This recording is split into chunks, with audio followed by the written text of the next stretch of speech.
So we're going to start our afternoon. For those of you that were here yesterday, you had the opportunity to hear Dr. Limbo speak. She is going to speak with us again today.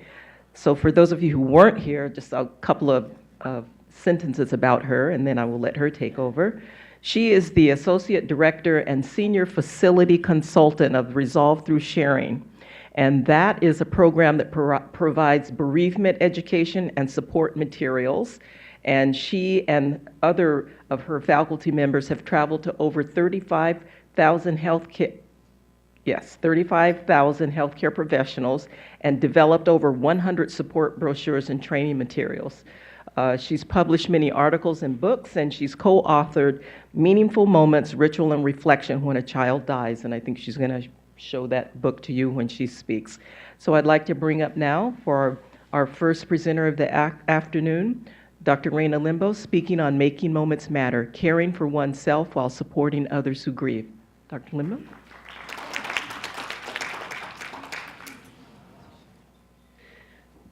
So I want to say a good afternoon to all of you. Most of you were here yesterday, so it's nice to see you again. And I hope that you can tolerate one more lecture from me. And I would also like to say hello to those who are listening from other places, and we're really happy about that because it extends the reach of this conference to a lot of people. I have to tell you, I want to say thank you to Kelly and to Lita for what they've done to bring us all together here. I have been very, very impressed with the quality of this conference, the quality of the planners, and the quality of the speakers and those who are attending. It's really been, I'm so glad that I stayed and that I was invited to speak for the second day so I could be here today as well. I live in Wisconsin, so tomorrow you know that I'm going home to weather that's very, very different from this, so I am trying to enjoy it, which perhaps is part of self-care, which is what I'm going to talk about. As I said yesterday when I started, I know that there are more slides in this presentation than I'll be actually addressing, or at least addressing in depth. And part of why I do that is I want to make sure that I, as completely as possible, cover things that I think you may want to know about. And so because our planners have put this online, you can download it, and if you're interested only in the references, you can just download the references too, so that you'll always have that and you can read more about it. So we're talking about making moments matter, caring for ourselves and supporting others who grieve. Then the objectives, to discuss 3 ways that moments matter when caring for those experiencing grief and or trauma, relate nonviolent and violent causes of a child's death to the parent's quest for meaning, and list 3 personal self-care strategies, and those are not going to be bubble baths. I'm just saying that because, you know, that is one way, but for many of us, we never get to that. So this is just a very, I asked the person who works with me as an office assistant, I said, I want something kind of abstract because I don't think that we're going to go in a linear pathway through this, but it will include things on relationship, grief, meaningful moments, hope, and a little bit on RTS. I did that yesterday, so I'm not going to do very much on that. That stands for Resolve Through Sharing. But there's going to be a little bit of practice and some lecture, some discussion, and some videos. And for those of you who weren't here yesterday, Kelly had asked me to please say just a few words about the organization that I represent. And that Resolve Through Sharing was founded in 1981. It's based in La Crosse, Wisconsin, and we provide education and support to those who are caring for the bereaved. We started in perinatal. We now have a course in neonatal pediatrics and pediatrics and adult, and we're based at Gunderson Health System. On our homepage, and you can get there easily just by typing in resolvethroughsharing.org, is a white paper that helps understand why someone may want to invest in Resolve Through Sharing as a culture of compassion and also a way of enhancing quality and improving patient and staff experience while providing good bereavement care. The interprofessional team has been addressed fairly well here, and I'm very impressed because I've talked to a lot of you. You really represent an interprofessional team. So that gives us, I think, a very good starting point that we're all in kind of the same boat here. We sometimes are certain of how to relate to the others on our team and sometimes not. I want to share one very brief story because this comes up a lot in trainings. And that is that we talked about checklists yesterday and making sure checklists are for quality and safety. They're not for dictating how we give care. But one of the things on a checklist may be something like, has the chaplain been notified? Has the social worker been notified? And one thing that we have chaplains on our national speaking team, and they're very sensitive to this issue of talking about the chaplain or any religious person being invited, having to be invited. They feel that they are already a member of the interprofessional team, and why is it that we sort of call them out? And I think that one thing that really helps to understand that and why they should be included is I think that you understand when you've been in a hospital that chaplains provide a great deal of support to staff. And so it may be that a family's needs don't lie in that direction, but it might very well be that the physician, the nurse, the social worker, or others that are in that area could use some support. Chaplains can lead a simple closure after a baby dies, a way of bringing the staff together. That may be holding hands, it might be blessing their hands, it might be simply silence in a space. But there's something about chaplains leading that I think gives us all a sense of comfort and peace. And so I'd like to suggest that we think about that when we talk about the interprofessional team. The information on this book is on the table where you can just pick up a copy and order it from Amazon or from us.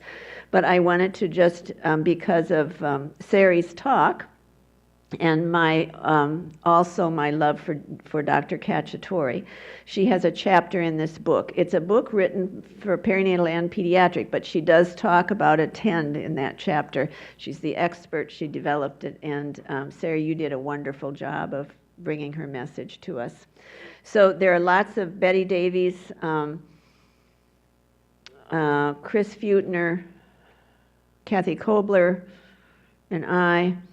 Just trying to think of some others that have chapters in the book. It's a wide range of folks that some of you have heard about and some you haven't, but the chapters I think are really an excellent overview. So wanted to just put a pitch in for that book. Okay, now I won't spend a lot of time on this, but I'd like you to read this case study, and then I'm going to talk a little bit about a phase model of bereavement because I don't think that we've really addressed that at this conference. Jose and Martina are both 21. They plan to marry. Martina is 19 weeks pregnant. You have to break the news to them that their baby has trisomy 18. They tell you that they want to wait until the final results come back to make any decisions. Jose says that they are hoping for a miracle. You wonder about denial and whether or not you should repeat what you just said. That's a common scenario, huh? So then we're going to go to a hodgepodge of grief.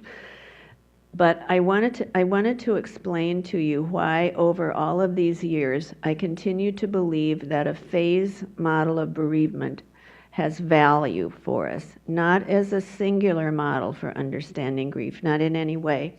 But I think it has value because I believe that it offers us a way of speaking in terms that parents can understand, and that doesn't have language in it that they're confused about. Because so often what they're experiencing fits pretty well with this model. And I want to tell you that Bowlby and his colleague, Dr. Parks, Colin Murray Parks, are the ones who came up with this initially. It's been studied and researched since that time. But I know Dr. Parks from an organization that I belong to, the International Work Group on Death, Dying, and Bereavement. So I don't know him well, and I'm kind of timid. But I thought, I'm going to go up and approach him on this. So I did, and I said, a lot of people are writing that stages and phases are not appropriate. What do you think about this? Because this definitely is written from the standpoint of how you experience grief, because I appreciate the call out about Elizabeth Kubler-Ross's work, and because that's exactly true. But this really is about grief. And they identified 4 phases: shock and numbness, searching and yearning, disorganization, and reorganization. And they will say that this is not linear, and that's what this shows. It isn't linear. Everything overlaps, and that's exactly what you were saying, Sari. And so why is this important? Well, when we go back and look at Jose and Martina, we maybe can frame this not as denial or avoidance, but as shock. And certainly Kylie talked about that, didn't she, yesterday quite a lot. And you did again this morning. It's the most common, and that's what Davidson, or excuse me, that's what Bowlby and Parks say. That's how people experience this when they hear tragic news that they're not expecting. They're in shock, and that shock can last for a long time, not straight through.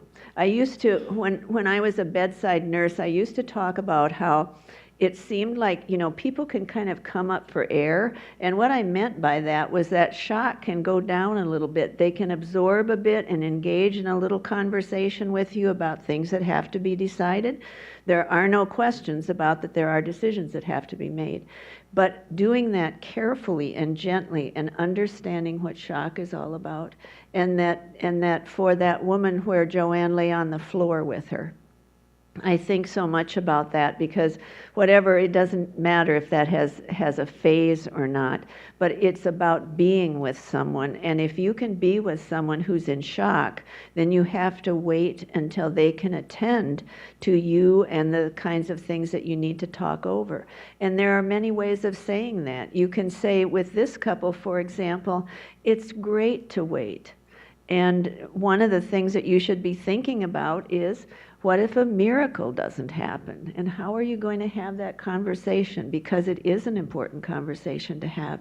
And then you get into the whole thing about hopes that we were talking about yesterday. They have other hopes other than the miracle, but you have to explore those, and you do that very gently, and you don't try to guide them in a way that's not true to how they feel. So this is why I think phases are important. When you talk to someone who's been out there a while, they might be telling you things when you do a follow-up call is, am I ever going to get over this? And that, they're very disorganized. I can't concentrate. I can't think about this. I don't have any energy. And instead of thinking, well, you must be depressed, you maybe could use this model of healthy grief to think that this might be something that is just right before they start feeling a little better. And they might ask you, well, what does that mean to feel better? Because I can't imagine it now. And, I'll give you some examples.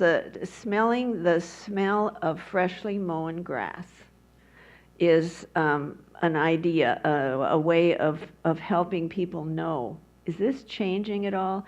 The senses start to come alive. And that's moving towards putting some of these things in I'm not going to say that you get over them, but being able to move on and experience the current things that life has to offer, even though you go backward a lot as well.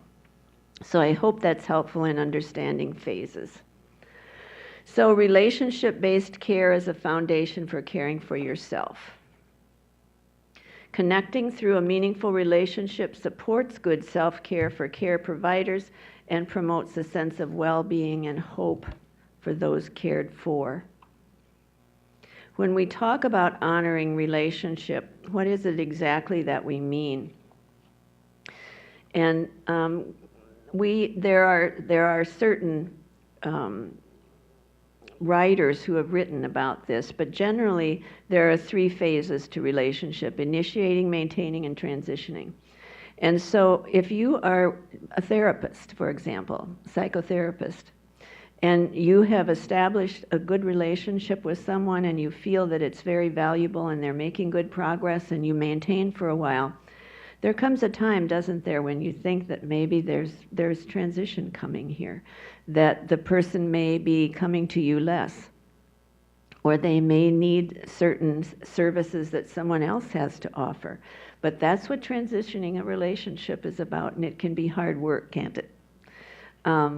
I think that this can be true with a patient and a physician. It can be true with someone who, as was described so well this morning, a nurse or nurses who have been there for you during these really dark hours in the very beginning of all of this. And you walk out that door and you think, how am I going to see them again? And are they going to be in my life beyond today? And it's one of the reasons that I'm going to talk about follow-up, because I think it is a very important part of the care that we provide. So for outpatient psychotherapy, the transition may include the ending of therapy. So how do you leave somebody ready to transition? And I think it's because you have focused on being with and knowing and relating to the other as a person, so that they have a sense that you understand that this can be a hard time. You give them ways of coping with it. You give them ways of coming back if they need to. You tell them these are the kinds of things to watch out for. And all of that helps people transition from a relationship to perhaps another one. And I think that the other thing that we've talked about a lot at this conference that's so meaningful is that there are a lot of online support possibilities. And then when people leave the hospital, you are very blessed in this area to have a lot of richly run support groups. And we're thankful to you, Sari, for being a part of that. So establishing connection. This is just a slide about getting connected and joining with someone in the kind of care that they want. What should I know about you that'll help me know you and give you the best possible care? It's a pretty straightforward question, but a very important one. Yesterday, I spoke very briefly during the question and answer session about this research that's called Holding It In for the Partner's Sake, which was done by Straby and Shute. And I won't go into it again in a lot of detail because we did talk about it, but it does have to do with the fact that there's sort of an imbalance often with couples in their grief, that one can hold it in while the other can express it, and then that can switch. And it seems to be a healthy response. Although, can you imagine that it also can lead to some friction and the feeling that I'm not being understood? So to me, this is a very important thing to be including in follow-up.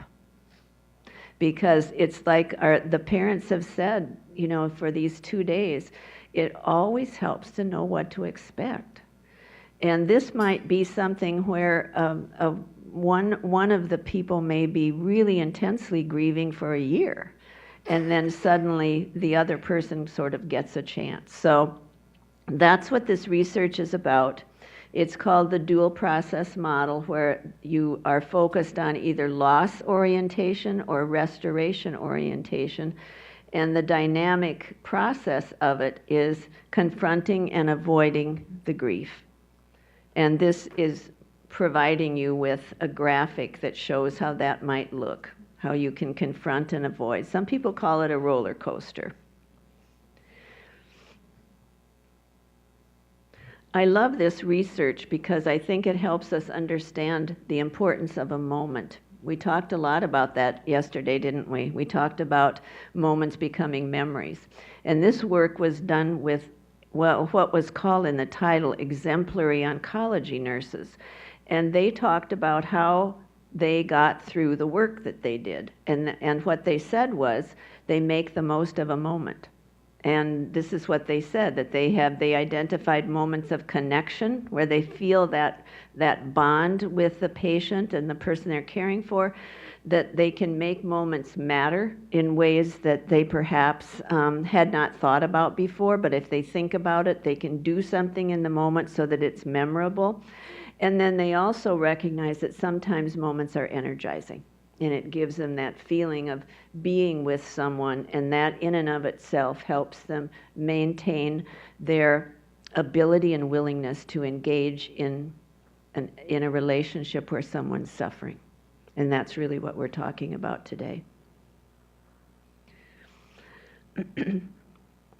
So sudden traumatic and stigmatizing death and understanding the need for caring. The video I'm going to show was done by the Denver Post, who at the time of the Sandy Hook Elementary killings and murder of a number of children and adults, they wanted to do a feature on it, and they ended up focusing on ritual. And so this is a Sandy Hook ritual. They aren't just spontaneous, they aren't just kind of, some people call them makeshift memorials. People, as you've noticed, put a lot of thought into these.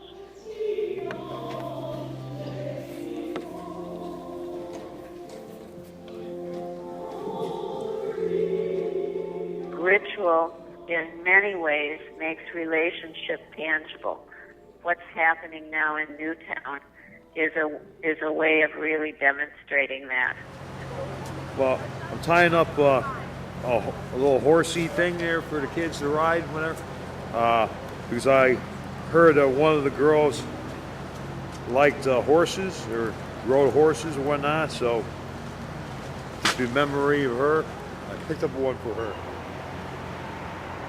They try and find mementos that mean something to the victims or to the families. And I think it is very important, as you notice, that they're very much key to the season, to Christmas, to the holidays, and so forth, because people do try and find something that's appropriate for the victims and for the tragedy itself. The town is pretty strong and all stick together, and they feel like it's all one. The town lost their kids, even though it wasn't theirs, you know. Everybody feels like it's part of them.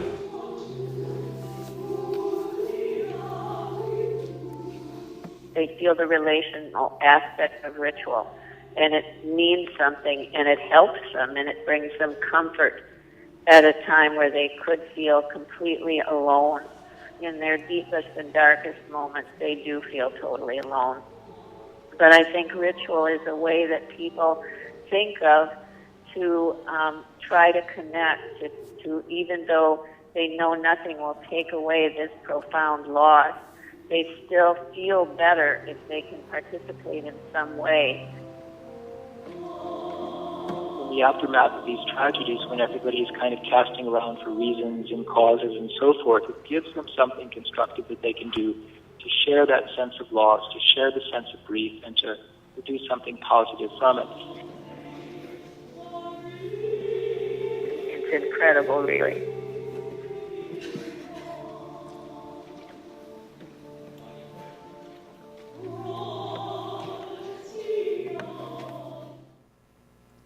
I found it quite incredible that the newspaper decided to focus on ritual, and I think that they did a marvelous job. The filmmaker was there, obviously, and watching all of this, and was deeply touched by the outpouring of care and concern and love that this town showed. I'm not going to go into a lot of detail about traumatic death, but what I want to do is share with you from the Thielman and Cacciatore article that is referenced on this slide. 5 to 7% of annual deaths are sudden, traumatic, violent, preventable, and or untimely. And Dr. Cacciatore says all child deaths are traumatic, whether known and expected or unknown and sudden. So I think that kind of leaves us with what we need to know from this conference. They all are. So it puts people at risk for the kinds of things that people who experience trauma go through. We were in Chicago this past fall, and we talked some with the neonatal pediatric course, and we talked some about gun violence. But I think that that was a time for me of a greater awareness of how many people, how many families, how many children are affected by gun violence every year in this country. Almost 3,000 children and teens were killed by guns in the U.S. in 2010. Think about that, 3,000.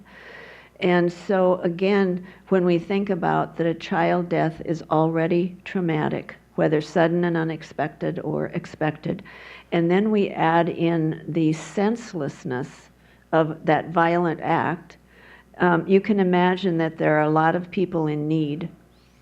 And also this particular thing, gun violence with children, disproportionately affects children of color. And so again, for us, we are thinking about what kind of services do these families need? What are hospitals providing? How well educated are they? And what kind of support is available to them in their communities? And I mean in their immediate communities, so that they are not expected to drive great distances or access the internet in order to get help, because it's not realistic. So grieving a loss after a traumatic death, I just want to point out that survivors experience an increased sense of helplessness, a strong sense of loss, and feeling their lives have been disrupted or destroyed. Is that true when a baby dies? Indeed it is, whether expected or unexpected. It's a traumatic death. In the NeoPEDS course during this segment, we show a clip of a videotape of someone who happens to be my brother-in-law. But when he was the parent of a 14-month-old, the little boy drowned in a hot tub. And he talks so poignantly 30 years later about what that was like. And he and his little daughter were the only ones home. His wife at the time blamed him for this. He, of course, blamed himself. And in many ways, he, I think, has been very fortunate to be married to my sister, because they've been together about 11 years now. And I think that she's helped him so much begin to talk about this and open up about it, to the point that just very recently for Sky's 30th birthday, they made a memorial garden in their yard, and including with stones and trees, and also honoring Billy's sister, who died in a drunk driving collision, and the car that she was in was hit by the drunk driver from behind, and she burned to death. And that happened when he was in high school, or excuse me, just out of high school, and she was in high school. So that leads us to the idea of traumas and what we were talking about yesterday, that when a baby dies in the same family time after time after time, that does heighten the risk for mental health issues, because they've been traumatized over and over, just as in fact Billy described when he talked about his sister Nancy and his son Sky.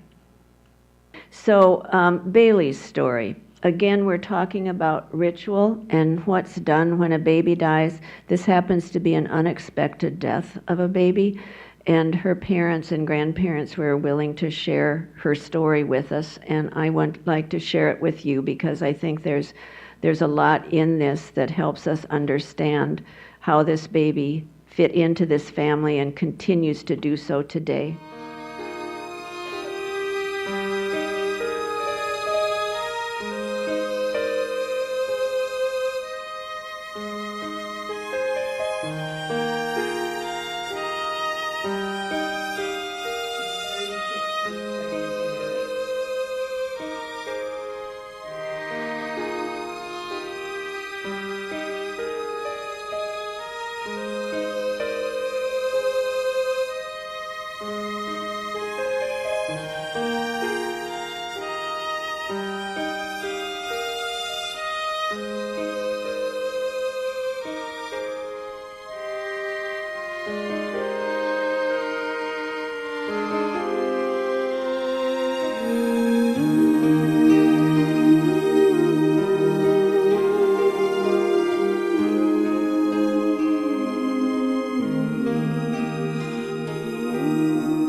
Each time I see that, I see new things, and am so grateful. I didn't tell you exactly who was in the video because I think it can rob you of what you're really looking at, which is the multiple relationships.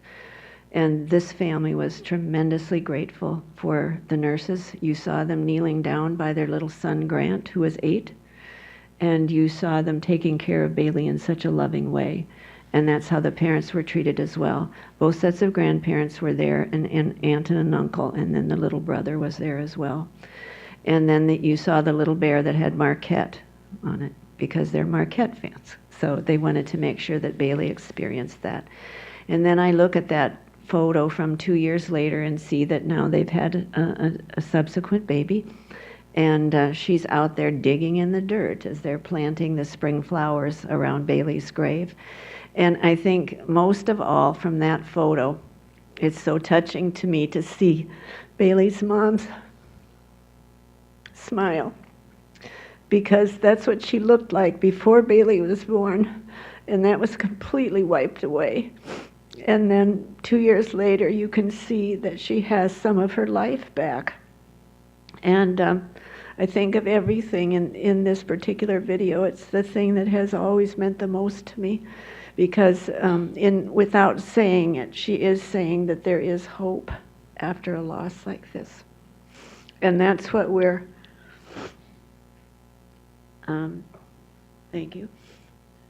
That's what we're going to just discuss very briefly, because, again, we talked about hope yesterday. And because I think it's such an important concept as we work with families in their most trying times, I want you to make sure that you're leaving with the idea of how you can bring hope into your care, whether you're in an outpatient psychotherapy setting or an inpatient hospital setting. So there are spiritual tasks that are filled with meaning, and making meaning and finding hope are two of these things. And we talked yesterday about this slide, which is that hopes can change. And these are some of the questions. Again, you don't have to write them down because they're going to be in the PowerPoint if you want to download that off the website. But what is our goal? And you can see the response here is that's a possibility, because sometimes the goals are not something that can be accomplished. And a way of getting around that, if that's true, is to say, if that can't be achieved, what would you want to do?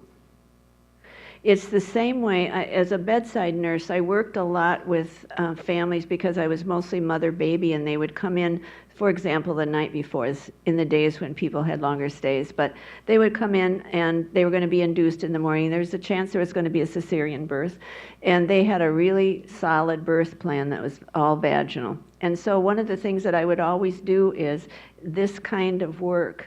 What if that doesn't happen? What would you like to do?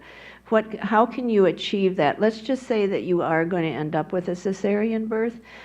How can we work with this tonight so that you're prepared for what it is you need? And because I said I can help communicate this so that this will happen for you in the morning. So those are the kinds of things about hopes. What religious or spiritual beliefs do you have? Have you had to make other similar decisions? I asked that in the research that I recently did on miscarriage, and that was about decision making. And I asked women if they'd been in this kind of a situation before, and how did they make the decision? Because sometimes they would go back to that and they realize that that's common. This is the way it works for them. Regoaling, I mentioned briefly yesterday from the article, or excuse me, the chapter by Hill and Feutner in the Perinatal and Pediatric Bereavement book, but it's a way that they're saying of working to find new hopes. So regoaling is to adopt and work toward attaining the new goal while disengaging from previous goals. So you're doing two things at one time. Parents most likely to relinquish one set of goals for the child's care and pursue another experience. There are both positive and negative moods and emotions, and there are hopeful patterns of thought.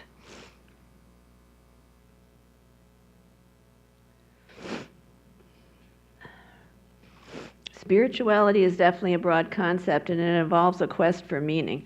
And I really like this slide. It's based on the work of several people, but Bob Niemeyer, Dr. Robert Niemeyer from the University of Memphis, has probably done the most in in the country, for sure, probably in the world, on meaning making. But think about this for yourself, that when something happens, you do try to make sense out of it, and that's probably the first thing.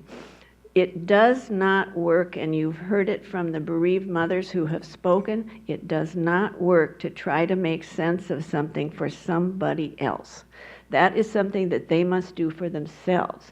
But it is a very frequent way of starting to cope with a tremendous loss, is to figure out, how did this happen? Why did it happen? And that question can go unanswered for a very long time. Sarah, you agree with that it can go for a long time? And there can be back and forth. One thing can make sense one day and not the next. But then, and if you think about Sari's talk this morning, I just love to put it into the context of this, like things like this, because it makes these things come alive. You talked about trying to make sense of Jacob's death and how difficult that was and how long it went on and all of that, and then you realized there was a bit of a shift and you started reaching out. You reached out at Thanksgiving, and to me that was kind of the beginning of the benefit making, because it led to you then reaching out to others. You talked about your circle growing, and so if we could use that example of what this slide means, I think it's a very rich way of understanding the work on meaning making, because it definitely has both constituents to it. This is the kind of language that one could use, or perhaps not, when talking about perhaps a baby in the NICU or a child who is dying. You could say, let's stop heroic and aggressive treatment or withdraw care. Or you could say, as he is not benefiting from this treatment anymore, let's stop that and aggressively focus on his comfort and spending time with the family. What's different about those things is that the literature is very clear that when you're talking with someone about something so critical like aggressive treatment and withdrawing that, asking family members, do you want to do that? It's like, I don't want my child to die. So you help, the re-goaling is in using different language, that nobody wants that to happen, but it's most likely going to. But here's a way that we can walk with you and walk alongside of you and make it as good as possible for your child. I think that there is, without question, one thing that every single parent believes about their child. That is that they don't want their child to suffer. And so when we can introduce and help them see ways around suffering, we have their attention. And that really is what this is about. So it's one example. I won't go into the other one, but it's the purpose of that is to help with re-goaling that makes sense to parents.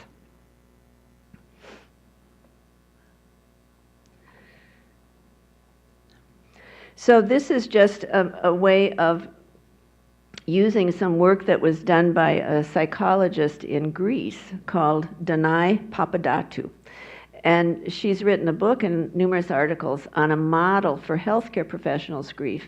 And she would say that it's the same as what we've talked about before, about what Straby and Shute have found with people who grieve or with couples who are going through this, that there is an experiencing of grief by focusing on the loss and avoiding grief by moving away from the loss. So it's this kind of thing. Kathy Kobler and I are involved in doing some research now on what we call caregiver suffering. You could call it caregiver grief. Sometimes it's what's called moral distress, where there are no options that seem right, and you feel like you're in a bind because of that. But I remember one of the mother's stories because we asked them to share an experience of their own grief and caring for families. And she wrote about a father and a mother who had delivered a stillborn baby. And she took care of that baby during the day. And then in the evening, late afternoon, she went home to her 2-year-old son. And her mother had been watching him during the day, and one of the things that they had done is they had taken a picture of him sitting on a rock outside their home, and he was smiling and grinning. And she said, I looked at that picture, and I realized in that moment that that is what I did today for a family that will never have this chance. And I do believe that caregivers who believe that they can make a difference, that in and of itself helps us deal with the loss and the tremendous grief we feel by being with people who are suffering and feeling like we are at a loss of what to do or say. We can make a difference in some very powerful ways. And picture taking is one of those ways, being careful about it, being offering to take some of the pictures, asking people about their smartphone. In your case, someone went to the gift store and bought you a camera, and that meant everything. So making a difference helps caregivers deal with their own grief and suffering. So what leads to caregiver suffering? Probably not unexpected. Repeated exposure to trauma, internalizing the emotions of the patients, experiencing events vicariously by caring for those who have experienced trauma, and it happens all the time. And that's why one of the things that everyone must do who work in this field is think about ways of helping themselves make sense of this, helping themselves have a way of transitioning relationship with families, because most of the time that family means an awful lot to you, and you want to know what is in their best interest as you extend your final farewell. So just a few ideas about what it means to have support for teams and individuals. This morning you heard about debriefing. We think that structured peer or mentor support is one way of dealing with that, so that you have someone who perhaps is more experienced and has been in the field for a while and can help you process feelings. There also is facilitated team processing. Who do I think would do that? It actually could be anybody, but I think chaplains are very good at that. Reflective practice activities, promoting staff self-care, and co-creating ritual. There was a story from one of the, actually it is a hospital that's in Northern California, and one of the staff came to our Resolve Through Sharing training, and she told the story of a neonatal death that they'd had, and the baby was in a single room. And it was a baby that the staff had grown very close to, which happens many, many times. And when that baby died, the staff was bereft. And they had gone into the room to grieve, and they asked the hospital if they would repaint the room and make it look different. And the hospital did.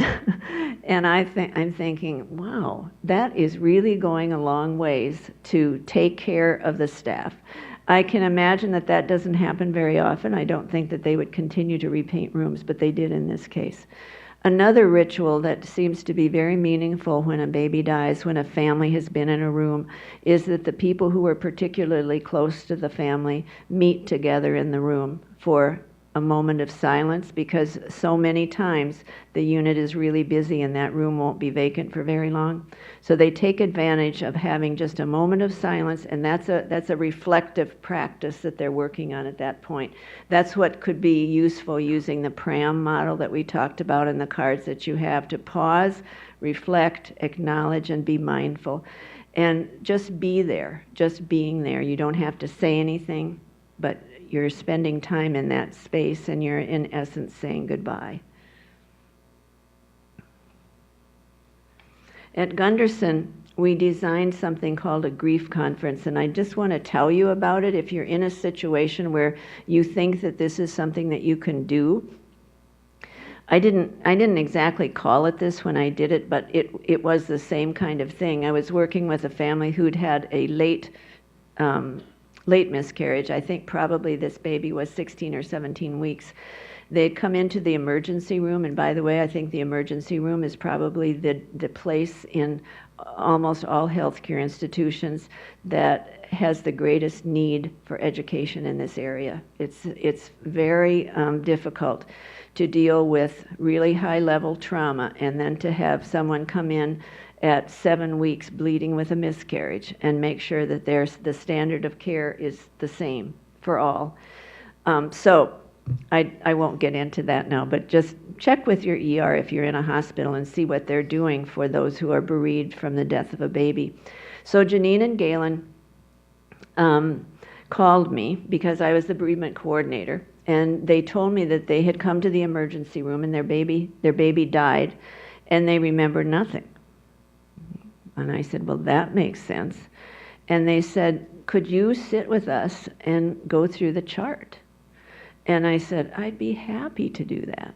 Plus, the other thing that they didn't know was that their baby was in the lab, and there's no reason that they can't have their baby to bury. In Wisconsin, the law is that under 20 weeks, the baby can be buried by the parents or through a funeral director. So they didn't even know that. So I brought their baby to them. They wanted to see their baby, and they wanted the baby to go along. And we sat and talked, and I had the records in front of me, and we just kind of stepped through what had happened that day. And they went away with their hearts a lot lighter and their baby in their hands and feeling that had been what they needed. So a grief conference is something that a parent identifies as being important. It's not something that's forced on them. They lead the establishment of the agenda, and they also lead the guests and who it is that they want to talk to and hear from. We've had some very powerful ones of those in the last couple years at Gunderson, led by a person who used to be our lead educator in Resolve Through Sharing, but she's a former ER nurse. And their son was murdered, and another was the daughter was killed in a car accident, in a rollover accident. And interestingly, and I know this is true when you haven't been with your baby at the time of death. You want to know what happened and who was there and how did it go. And it's exactly what these parents of older children were asking. What was it like at the scene? So the paramedic was part of the grief conference. Now, he had never done one of these before, and you think that if somebody's nervous, he was very nervous, but he was well prepared. Jill prepared everybody that was going to be there. And so the mother in this particular story, the mother of the 17 or 18-year-old daughter and the mother of the young man who was murdered, wanted to know exactly the same thing. Did she call out for me? Did he call out for me? And so the paramedic, I wasn't there. I heard this story, and I just have it so embedded in my mind. But he talked about, no, she didn't. She didn't say anything. I believe that she had died at that time, but here's how I got her out of the car. And he said, I undid her seatbelt. I had help. There were two of us that were holding her body. We gently moved her to laying her on the cart that we had. And at that point, we did everything that we knew to do to make sure that she actually had died. And then we took her to the hospital. But we worked on her during that time just in case we would have been wrong. And so the same was true for the young man who was murdered. The person who was in the ambulance and came to the scene was at the grief conference and talked about how he was down by this young man's ear, and he was saying, you are safe now.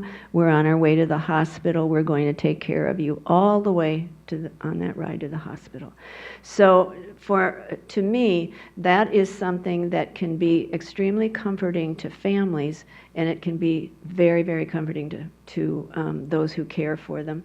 So we used to do those regularly for when a baby died, and I think that bringing that practice back is something that we're working on now. So rituals for staff, types of follow-up. If I open this up to questions, which I don't think we have time to do now, you probably have other ideas as well, but I think I hope anyway, that this pretty much covers what happens with follow-up. Follow-up, by the way, is something that is done by some hospitals and not done by others.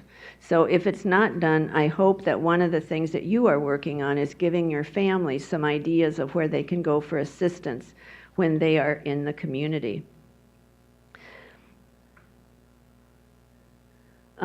I want to talk about this particular, these are all helpful things, I think, as people are going home. Caring for yourself after a loss might be that one. I can't see. Let's see. I can't tell. But anyway, we have that brochure, which another person and I wrote a couple of years ago, because one of the things that mothers after newborn death and stillbirth were talking about is nobody ever talked to me about lactation. And you saw that so clearly in the film yesterday and how terribly upsetting that was. So I see nodding heads here. And so anyway, we wrote a brochure specifically for the mother who didn't get to take her baby home. But anyway, this is called Faith Lodge. And Faith Lodge is a place in Wisconsin, pretty rural. It's a couple of hours from the Twin Cities. Have you been there? You know about it. Good. And I want to point it out to you because you can just go online and type in Faith Lodge and you'll find out about it. The people there are hoping to have more of these lodges around the country, but right now there's the one that was built and the land was given to help families when their baby or older child dies, and also if the child has a serious prolonged illness. And it's a place to go for a weekend retreat, and you can bring the family or not. And I love the fact that the photo of your loved one, your baby, your child, or something that represents your child, if you don't have a photo, is placed on a round table in the foyer just as you come in. And so it's this place of kind of centering, because I've been there several times to visit and just see what's at Faith Lodge, and there's this special sacred feeling that comes about when you walk into that foyer that is sort of spreads throughout. So you can hike. There's an area that families have painted rocks that symbolize their child, and it's like a rock garden, but it really is a beautiful place, and no one is turned away for inability to pay. So if you know of someone who could benefit from that, I understand that it's a long ways away, but if you might know of someone who is going to be taking a trip that way, or if you know someone, a family friend that lives closer to that area, Faith Lodge is a really good resource, I think, for being together with others.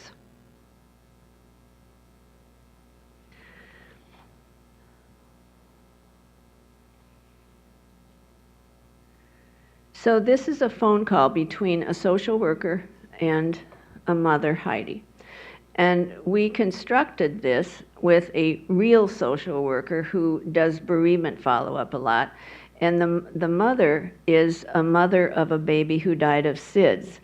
We knew her because she's also an NICU nurse. And so this goes on for a while, but I think it's important to listen to how this phone call goes, because I think there are some really important things that we can learn. What do you ask and what are you listening for? I may have said this yesterday, but yes, I know I did, because I remember saying that there's a really well-known children's hospital that's not doing follow-up anymore because the people in charge felt that it was merely a way of expressing condolences. So see what it is besides that. Diane is on the right. Hello. Hi, is this Heidi? Heidi's on the left. This is Diane Midland. I'm the social worker at Gunderson Lutheran. I was with you and Eric the night that you came into the emergency room when Justin died. Mm-hmm. Is this a good time to talk, or? Yeah, this is okay. Is this okay? Mm-hmm. I can call back if you're in the middle of something. No, now it's fine. Okay, all right. I don't know that you remember, but when you left the emergency room that night, I mentioned that I would be calling just to kind of touch base and see how things are going. So that's what I'm calling about right now. Okay. It's been a couple of weeks since you were in the emergency room, and just kind of would like to hear how things have been going for you and Eric since Justin died. It's hard around here. It's so quiet without him. You know, he was all I had. He was what I did all day, every day, and now that's gone. Now there's nothing. So it's quiet. It's quiet and lonely, and I don't know. Do you still have some family that are staying with you? You mentioned that they might stay for a while after the funeral. You know, they all had to leave. They had to get back to their jobs and things that they had going on, and so it's just Eric and I around here. And is Eric back to work too now? He is. He had to start back to work this week. How's that been going for him? I think work gets his mind off things. He can be out of the house, but he's got a lot of time on the road. He drives, he does sales, so it's all he has is time, you know, in between his customers, and I think he thinks a lot, and I think that's when he kind of gets out his crying and things. And that leaves you home alone with a lot of time. A lot of time, a lot of empty space, and a lot of memories of Justin. Yeah, yeah. Have you found something that kind of helps to fill that time at home? No, you know, I try to read, but I can't seem to concentrate on the words in the book, and things that I usually like to do, I just don't have energy to do them. I don't want to do them. I have no want to do them. It's pretty hard to concentrate when you're feeling so much emotional pain. Mm-hmm. Yeah. Yeah. How about friends and colleagues? Have you been hearing from them? You know, they call and they try and check and see how I'm doing, but it's hard. They call and I don't want to make them cry. I mean, I'm sad all the time, but I don't want to make them sad like that. They shouldn't have to feel what I'm feeling. You know, the fact that they're calling means that they want to try and help. And so maybe you just need to try and let them be that support for you. Yeah. And it's okay to cry and to share your feelings with them. I'm worried though too about what people say. I mean, I had a friend call and we were talking, we were having a conversation, and she off the cuff just said something so silly and stupid, and I had to end the conversation. I felt bad ending the conversation, but you know, it hurt so bad. She said, I bet you've got a lot of Justin's clothes that he'll never wear again or wear, and it made me so sad. Why do people say things like that? Yeah. Sometimes it's amazing how people mean the right thing, but it just comes across so insensitively, doesn't it? Mm-hmm. Have you had any other experiences where you just were completely caught off guard like that? You know, Eric's sister, I know she means well, but she called the other day and she told me that the most tragic thing had happened to her. And I got so scared about who died now. And she told me she had 6 inches cut off of her hair. And again, I had to end the conversation. I can't even fathom that anymore, that you're talking to me who's just lost her son and comparing having 6 inches cut off your hair to really to the death of my son. And it amazes me what the lack of thought, I guess. Mm-hmm. What do you do with that? How do you manage that? I was so mad. I was so angry. When Eric got home, I just, I kind of blew up at him because I was like, what is wrong with your sister? And so I got mad, I guess. And sad, Yeah. Makes me sad that people don't understand how I'm feeling and how sad I am all the time. Are you comfortable sharing that with people? I mean, I think we tend to expect that people know that, but are you okay with expressing that to them? I guess it really depends on who it is and if I think that they're going to care or not. If I tell them I'm so sad and it hurts me to say that, do I think that it's going to matter to them or not? And if I don't think it's going to matter to them, I don't say it. Mm-hmm. Do you kind of have a sense of who you can be that direct and that open with? Yeah, I do. And those are the special people for you to really seek out and let them be the support for you. Right. Yeah. Sounds like you and Eric are working at talking with each other and sharing your reactions and your feelings with each other. Has that been working out okay or pretty well? We try, but it's hard. If he comes home and he thinks that I'm having a good day, then, and he's sad, then maybe he doesn't want to say it to me, and because he doesn't want to make me sad. And I cry all the time usually. And so if it's a time when I'm not crying, he doesn't want to make me sad. And the same thing. If he seems like he's having a good day, I don't want to say something that's going to make him sad. I realize that he probably feels sad all the time, just like I do. But I don't know, it's just, if he comes in from work and seems in a good mood, I don't want to break that, and I don't want to make him have a sad day or sad evening then either. You know, and the reality, Heidi, is that you're both going through the same experience. You're going to react to it differently and deal with it differently, but he's experiencing it as well as you are, and so you're both sad and you're both grieving. And the more you can share those feelings with each other and keep the communication open, really the better it's going to be for each of you. Yeah. How are things going as far as your sleeping? You know, I don't sleep very well. I wake up a lot at night, and I just don't have any energy during the day, but I can't find myself able to sleep. I'm exhausted all the time. I don't know. Have you ever had it happen during the night that you wake up and you think you hear Justin crying? You know, that happened just the other night. Yeah. I was sound asleep, I think, and all of a sudden I heard him, and I thought, oh, it's time for him to eat. And I got up, and I got out of bed, and I walked into his room and looked in his crib, and it wasn't until then that I remembered that he was gone and that he wasn't here anymore.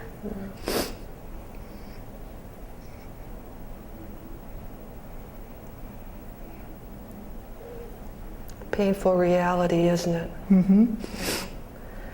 You know, I hear a lot of parents say that exact same thing. Sometimes they wake up and they think they hear their baby crying, and they think, geez, I must be really losing it. You know, here I am, I hear my baby crying and my baby has died. But that's a normal reaction. That's something we hear a lot from parents, especially during the early weeks after the baby's died.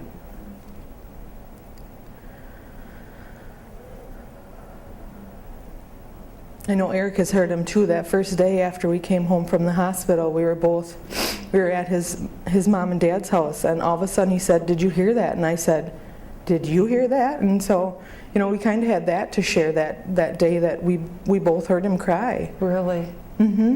What was that like? It was painful. I mean, it was nice to hear him, but it was hard because we knew he wasn't there, and where is this coming from, you know? And that we both heard it. I don't know. Tell me a little bit about the funeral that you had for Justin. What kinds of things stand out in your mind as especially important and special from that day? Well, we were able to bring all kinds of pictures down so that people could look. Some people hadn't met him yet. You know, he was so little. Some people hadn't met him yet, so through the pictures they were able to see him and, I guess, meet him. A lot of my friends came from a ways away just to be there to support me. The funeral home had asked if they could do a mold of his hand, and I didn't know what that meant, but we said sure. And so we walked in, and there was a mold of his hand, and his fingers were curled just like they would curl when I would fed him his bottle. So I was able to slip my finger right up in there, and that was really neat. And it had his little fat rolls on his wrist, and so I really cherish that. Where do you have that now in your home? It's in his room up on a shelf, so that when I go in there I can just sit and look at it or hold it and put my finger in his hand, and it's like he's holding it. It's a priceless item, isn't it? Absolutely. Yeah. And a lot of pictures of him all over? All over, yeah. It helps to comfort me, you know, to be able to look at him and see his little smiling face. Actually, I got a card in the mail from Sears the other day. The lady who had taken his picture had seen his obituary in the paper. And so she sent me the negatives from his photo shoot.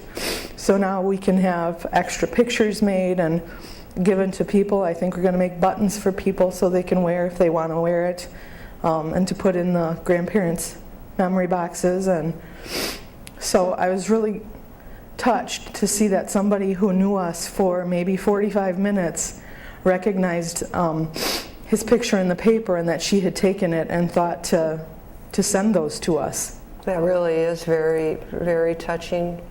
You know, I think you find you've mentioned some of the things that have been so hurtful that people have said or done, but it's nice to hear that there are folks like her too that are just the opposite. Absolutely. And seem to kind of go out of their way to show their support and their sympathy for both you and Eric. Yeah. Any thoughts about when you might be going back to work? I haven't even thought about that yet. I talked with my boss and she said just to take as much time as I needed to, so she's really working with me and it's not even an issue right now. I don't even need to think about that. That's good. That's good. You need time to heal. Mm-hmm. And it will come. It takes time. It takes time. We sent a packet with you of literature and information about grief and bereavement and some things to keep in mind for coping and good self-care. Have you had a chance to look through any of that yet? I'm not even sure where that packet would be. I don't know who brought it home from the hospital. I haven't seen it anywhere around here. Okay. If it's okay with you, why don't I put another one in the mail for you? Would that be all right? That would be fine. Okay. I think what I'd like to do also, Heidi, is I'll stick my business card in that packet. And if you do want to ever call and get a hold of me, if something comes up or you just need to talk, I'll have my office number on my business card. You can call and leave a message. I may not be at my desk, but I will certainly call you back. Okay. All right. Mm-hmm. Is there anything else right now that you have concerns about or questions that I can help answer? There's nothing that I can think of, no. Okay. Would it be all right with you if I give you another call in about a month? That would be okay. All right. Any special time of day that's better for me to call? Anytime is fine. Okay. And if you don't happen to answer, can I just leave a quick message on your voicemail? Sure, that's fine. All right. Well, thanks for taking the time to talk with me, Heidi. Thanks for calling. I'll be thinking about you. Oh, thank you. Bye-bye. Bye-bye. So from that video, there are a lot of different things that I think can be taken from it.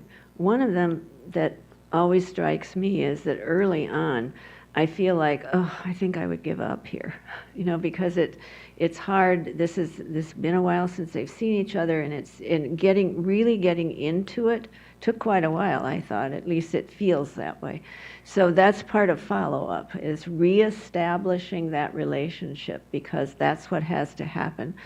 And the other thing I think, or a couple of other things, one is that there's really a variety of things that can be talked about that lead to understanding more what's going on. And lastly, it's really important to let somebody know if you're going to be in touch again, so that they can anticipate it and be prepared and that sort of thing. So that's an example of follow-up. The other thing that I think is so important about this is that Heidi did not have follow-up when her son died. And once she did this videotape, she felt like she'd experienced it really, like she'd really had follow-up for her son. So, you know, how beautiful. The father who created this video, called 99 Balloons, it's about a baby with a life-threatening condition that was diagnosed prenatally. And the baby, as you probably could tell, lived for 99 days. And his name was Elliot. And his dad, Matt, wrote a parent foreword for our book. And I want to read just a very brief part of that. But I want you to see a little bit of 99 Balloons, because it is just rich with ritual. It starts with ritual, and there's ritual all the way through it. And I think that it can give you a sense of how ritual can be such an important part of a baby's very short life. Dear Elliot, right now you are 2 months from being born. We just found out that you have trisomy 18, also called Edwards syndrome. Doctors tell us that you won't likely make it to birth. Your mom and I are praying against that. We're praying for healing. We are praying for nothing less than a miracle. You're our first child, and the day of your birth couldn't come sooner.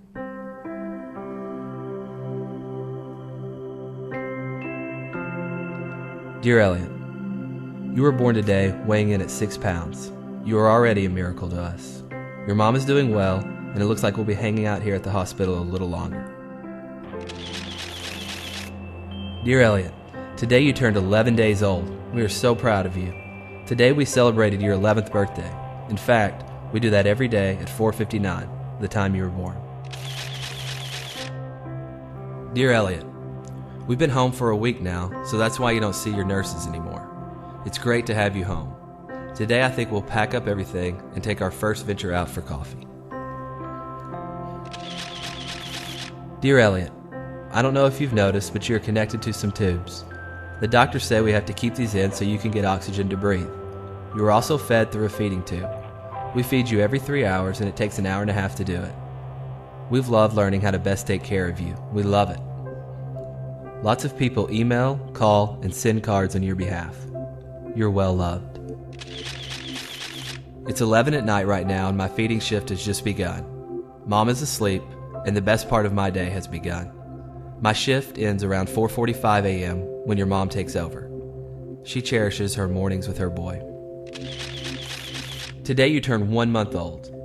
I didn't know if I'd ever get to say that. To top off the day, 20 friends showed up at the door for a true surprise birthday party for you. They sang, brought balloons, and a birthday cake. It was beautiful chaos. At 2 a.m. this morning, your feeding tube came out. We had been warned this may happen eventually. We quickly realized we did not have a stethoscope, which was necessary to replace the tube. Since our neighbor was a nurse, I went ahead and knocked on their door at 2:30 a.m. They found their stethoscope, and your mom went to it. After much wrestling, praying, and your tears, the tube was down, and you were able to feed. Just so you know, your mom is my hero. Dear Elliot, you now weigh 7 pounds 3 ounces. You're growing, and your food has been bumped up because of your good appetite. You continue to find new ways to steal our hearts. Dear Elliot, today marks 2 months of your life. Your mom and I are so thankful we know you. We know your face, your noises. We know that bath time and massage are your favorite daily activity. You finally learned how to suck your thumb by yourself.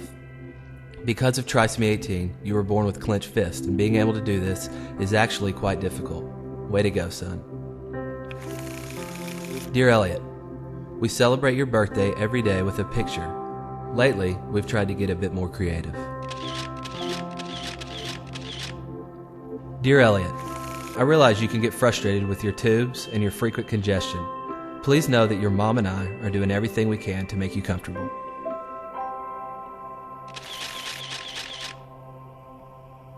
Dear Elliot, well, you tipped the scales today at 8 pounds 14 ounces. Quite an accomplishment. You also have managed to grow a pretty decent mullet. Dear Elliot, we all got to go to a reunion at the hospital. I've never seen your mom more happy. The joy she felt getting to show off her son can't be described with words. In fact, she compared it to the way a mother would feel when her son becomes president or wins a Heisman or develops a cure for cancer. The logic of medicine says you shouldn't be alive, but you are. You are such a fighter. Dear Elliot, you have now passed the 3-month mark. You also got your first cordless pictures taken today. No feeding tube, oxygen, or stickers. This was no small accomplishment, but we got it done. Have I told you lately that we are so proud of you? Dear Elliot, today you went to be with Jesus.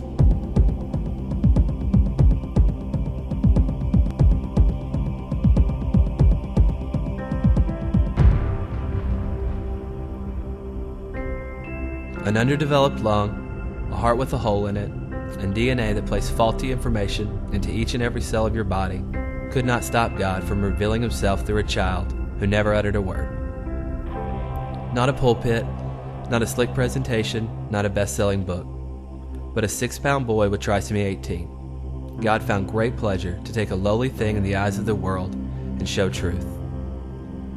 At your funeral, we released 99 balloons, each balloon representing a day of your life. How beautiful it was to watch, how quickly they were gone. And so today, we celebrate. Elliot, you are well, and although we miss you more than we can express, we're only separated from you by our time left on earth. See you soon, son, Mom and Dad.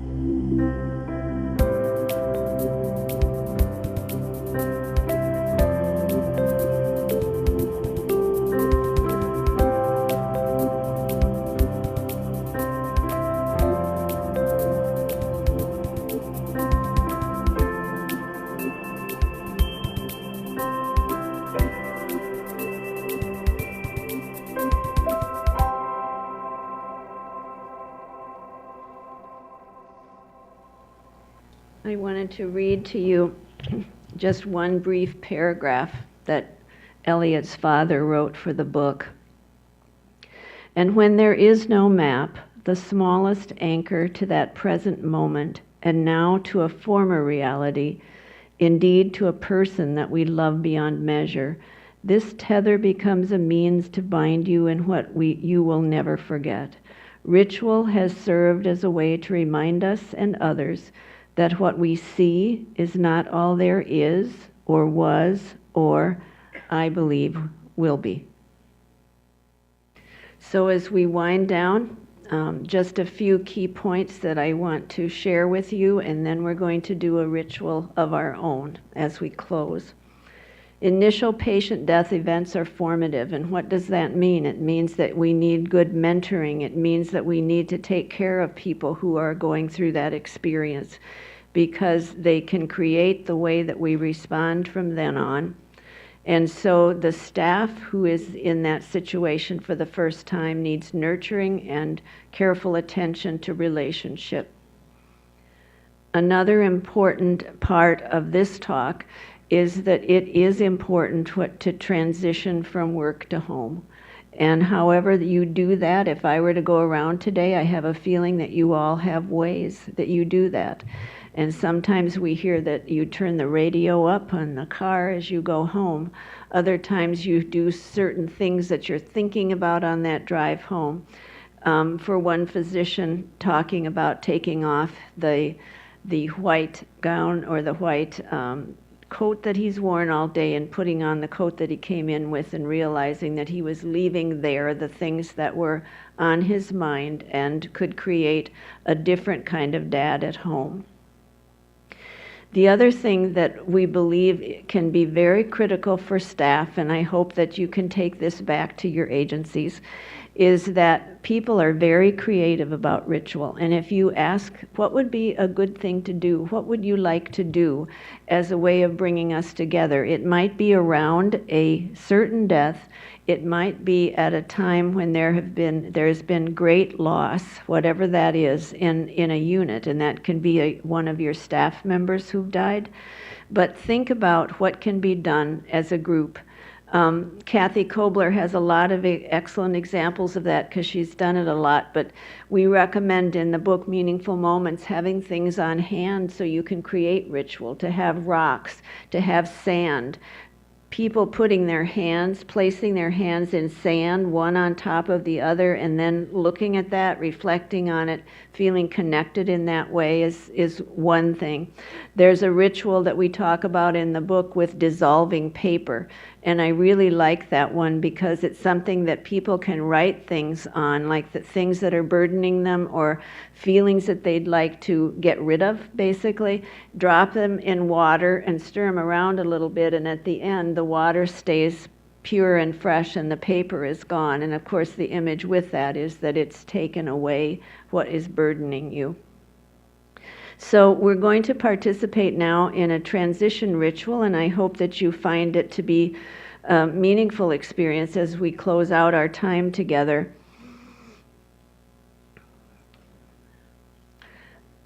it's all set up here on the little table. So what you need, I might as well tell you that, are those little pieces of paper on your table and a pen.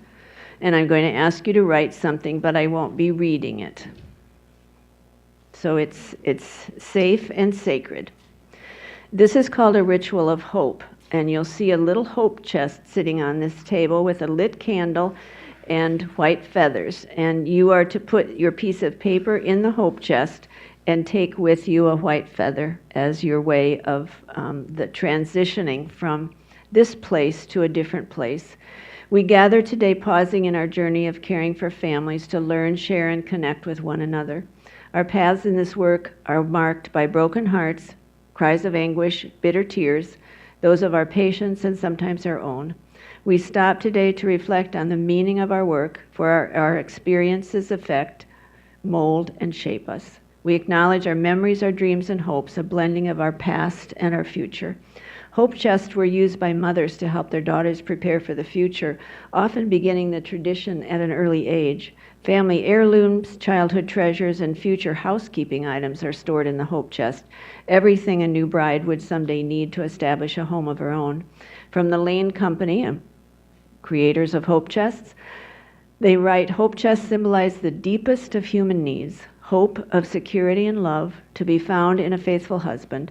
Hope chests are a way to teach all kinds of practical things and to teach of the high value of relationship. We invite you to fill our hope chest. Reflect on the value of relationship in this work. As you pause and reflect, write your hope on the slip of paper, or draw a picture, or choose one word that represents your hope. Place it on the paper. When you're ready, we invite you to come forward and place your hope in the chest. Your hopes will remain private and safe. And upon doing so, would you please take one of the white feathers as a memory of our time together today? May the work of your hands and hearts continue to be blessed. And please don't feel rushed to place something on your paper. Once you've done that, we ask that you leave the room in silence for our break.